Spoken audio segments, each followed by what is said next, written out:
Thank you for tuning in to INX Prime Live right here on channel 345. Now, today we have an amazing guest who is a CEO, founder of Mabiletsa Group, a multi-award winning author of 6 books, and he is a seasoned entrepreneur and an aspiring philanthropist. That is our guest today, Neo Mabiletsa. Thank you so much for joining us. Thank you so much for having me on your beautiful show. Oh, Appreciate it. thank you. Just to get into your work and the field that you're in, I hear that you are an author, and there's out of your 6 books, you have the one book that is titled "Why I Left School But Love Education." That is a very interesting title. Can you tell us more about that? So it's actually Why I Hate School But Love Education. So the reason I wrote the book was because I've seen how people with talents, natural talents, are ridiculed at school because they are not good at school, they're not getting good marks at school. And I said to myself, you know what, I went through that myself, and I've worked for corporate for 20 years, actually I think more than 20 years, and I wasn't happy. But I had gifts. I knew that I could write very well. I knew that I love doing business, right? And I said to myself, the school system is designed to teach you one thing, and it says this. If it says 1 + 1 is 2, if you say it's 3, it's false. They don't want to hear the reason, right? And I said to myself, no, let me write something that can, teach people out there that, there are kids in a family. 3 of them are really good at school. 1 of them is not good at school, but he's a rapper or he's an artist. He can do something. Let's nurture those people as well, to say, no, we give you support as well so that you can prosper, so that you can be able to function in what God has given you. Your gift, there's a famous guy who likes to say, your gift can usher you. Yeah. Very interesting point, I must say. So, as a writer, how did the journey begin for you to start writing? I used to write when I was young. I used to write letters for my mother. And I remember she used to keep quiet for a while. And then I said, I want to see if she sees my letters, because I would write them and put them in her purse. And I said, I want to see if she sees them. So I used to write her every December. So this one December, I stopped writing for her. And then in January, she said, I didn't get a letter this year, Wow. And then I said, oh, you do see my letters? She said, yeah, and you write very well. And I remember at that moment I was inspired to write more, And as young children, when we watch TV, we see authors are people who are 45, 85, and 70. And I didn't know that I could write and publish a book, but I knew that I had love for writing, and that's where it started. Oh, that's amazing. I'm sure your mom really enjoyed that beautiful gesture of writing a book. You just gave guys out there and little girls out there a tip on how to speak to their parents in terms of writing them beautiful letters. Yeah. But I think with a lot of things that we partake of in life, be it writing a book, working, or starting up a company, what are some of the challenges that you came across in writing specifically? In writing, I think the only challenge I had was with my first book, because I didn't know anything, right? I didn't know where to go. I sent manuscripts to multiple publishing companies, and none of them responded. Some of them, well, they responded, but they said, no, we can't.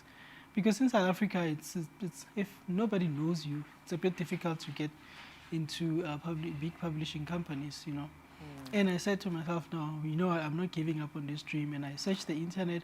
My first book was actually published in the UK. Most people don't know it. It's on the internet everywhere. Wow. So it was published in the UK.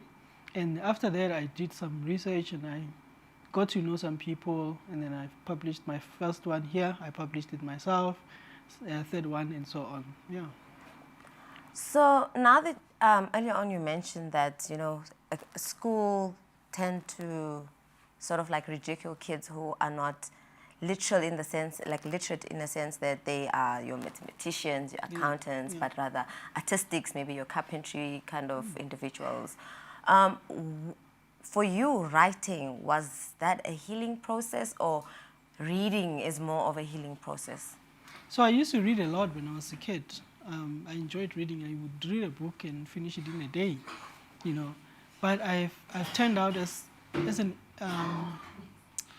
what do you call these people who stay alone at home? Introvert. As an Oh, yeah. introvert, I enjoyed putting my words in paper. When I put my words in paper, I could, feel myself. If I'm sad, I would put down on paper. If I'm excited or happy about something, I would put it down on paper. And then I remember hearing, your gift can feed you, can pay you. And I decided, let me turn this talent that I have into making money out of it. And that's where I found myself writing books every time. And I started enjoying it a lot. And then I started saying, you know what, I want to write 2 books each year before I turn 50. Yeah, and so the love of writing has just inspired me to keep writing, and because I don't talk a lot, when I'm sitting with people and they are saying things, and everywhere I am, social gatherings, I attend a lot of social events because I'm a speaker, and then I would listen to people, and my next book would come out from there, and then I would rush home and put it on my laptop and then save it, and then next day I will continue with the book. So being an aspiring philanthropist, what does being a philanthropist mean to you? And what is it that makes you want to actively become a philanthropist? I think one thing that I've always wanted to do was remember where I come from. I remember when I was, I think, 8 or 9 years old. It was winter, and my mom didn't have money to buy me shoes. Sometimes I would wear. Some guy would give me shoes, and they would be a size or 2 sizes longer, and then I would put papers in front. And I said to myself, when God blesses me, then I would give back. We started a program with my company this year where we buy school shoes for children, and of course we want to do more. And as we grow, then we're going to do more. Every time I pass a child and they have a shoe that is broken, or a shoe that you can see that, man, this is not good, then my heart gets touched, and I decided I want to do that. I want to buy uniform, and also when I was in university, I realized that a lot of young people, especially young girls, fall prey to older men because, you're coming back from a background where nobody's working at home. You're relying on NEFSAs to further your studies, and, I slept. I slept with eating an orange at university, and I wanted to. A couple of guys, we were speaking about giving to those people and buying groceries for them. We know the rest life, Yeah, so we want to go as far as that. Since our segment today is Motivation Monday, what is something that you can impart to our viewers? Being a successful entrepreneur, an author, an aspiring philanthropist, what is something that you can share with them that they can take home and sort of like use it as a treasure? I just want to say I'm passionate about teaching kids from a young age to find or realize who they are. I just want to say to all the parents that they need to actually pay attention to their children. They need to pay attention to what their children like, what their children are saying. We should stop this notion that every child needs to study hard, work hard, and pass at school, go to university, and then get a job in the government and, retire after 60 years.